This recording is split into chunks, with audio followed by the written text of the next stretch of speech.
Once upon a time, there was a little boy. This little boy, whose name was Stephen, or so I'm told, was 9 years old. 9 was a very special number for little Stephen.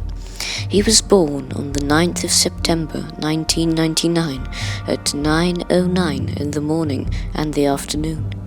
When he was 9 months, 9 days, 9 hours, 9 minutes and 9 seconds old, he took his very first steps. His mother Neil and her husband Geraldine adored their little child and wished him a good future.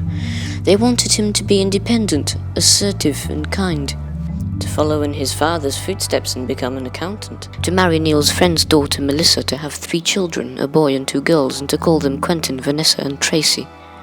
But most of all, they wanted him to make his own decisions in his life. The years passed slowly and quickly.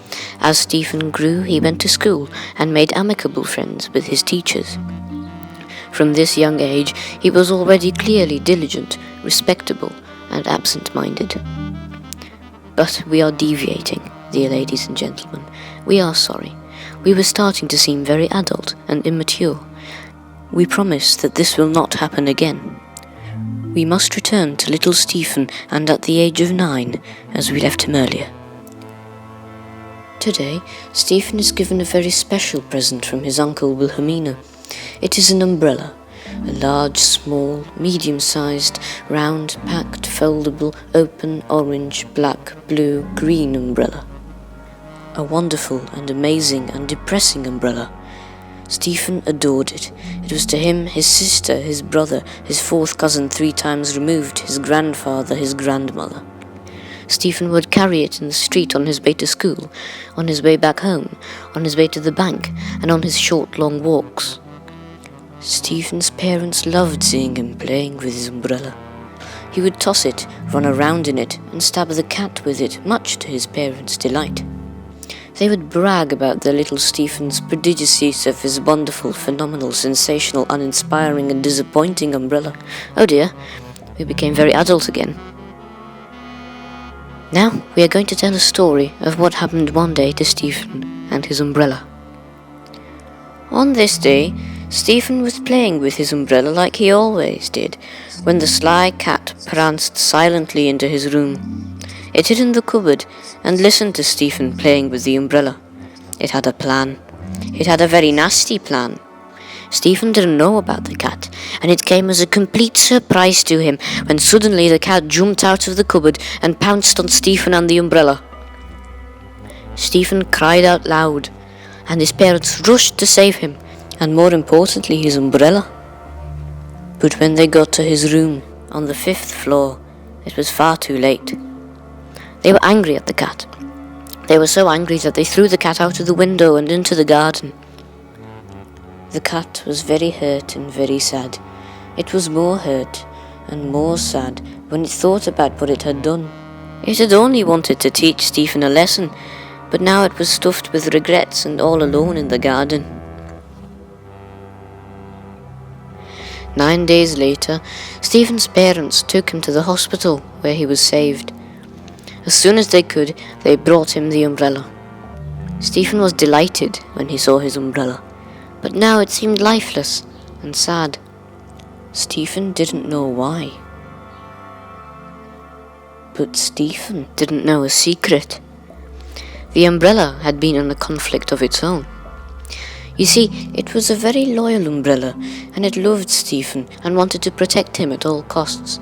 So when it saw him hurt by the cat, it ventured into the garden to find the cat and to kill it. The umbrella thought that it would be an easy thing to do. It had been told by its umbrella peers that it was a glamorous and wonderful thing to fight for your friends. But as soon as the umbrella arrived in the garden, it found that things were very, very different. It was quite dirty in the garden, and the umbrella's coat was all covered in soil. The umbrella had to wear a round metal hat to protect it from the birds, and it had to dig a trench to live in, which was really tiny. In the night it rained, and in the morning the dew made the umbrella feel ill. The umbrella didn't like it one bit. After 9 days of suffering, it wrote a poem. It had never written a poem before, but it was a good poem. The umbrella was proud of it, but it was just when it had finished writing that it heard the sounds of the cat prowling in the garden. The poor cat had been struggling to survive in the garden ever since it had been thrown out of the house. It too was feeling miserable and sad, shy, and it regretted what it had done. It too had dug a trench and was living in as much secrecy as possible. It felt scared every day. It had no quest except to one day return to the house and make friends with Stephen and the umbrella again. One day, it was trying to get back to its trench after an unsuccessful expedition for food. Suddenly it stopped. There was another trench in the garden. The umbrella inside the other trench felt nervous, but it knew that this was the moment when it could prove its loyalty to Stephen. And after a moment's philosophical reflection about the futility of life and a wish that the number 9 would save it, it launched itself at the cat.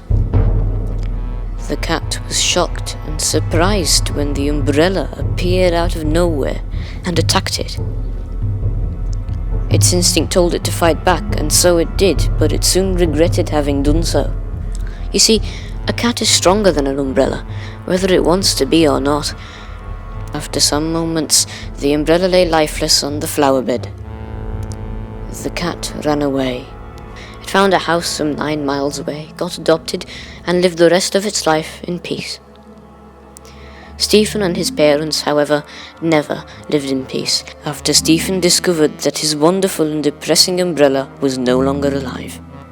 He almost continually threw tantrums and was never happy for the short rest of his lengthy life. It is a sad tale to behold, but rest assured that all of it is true and that we didn't make a word up. But now we must leave and continue dying our lives. Good night, ladies and gentlemen. Sweet dreams.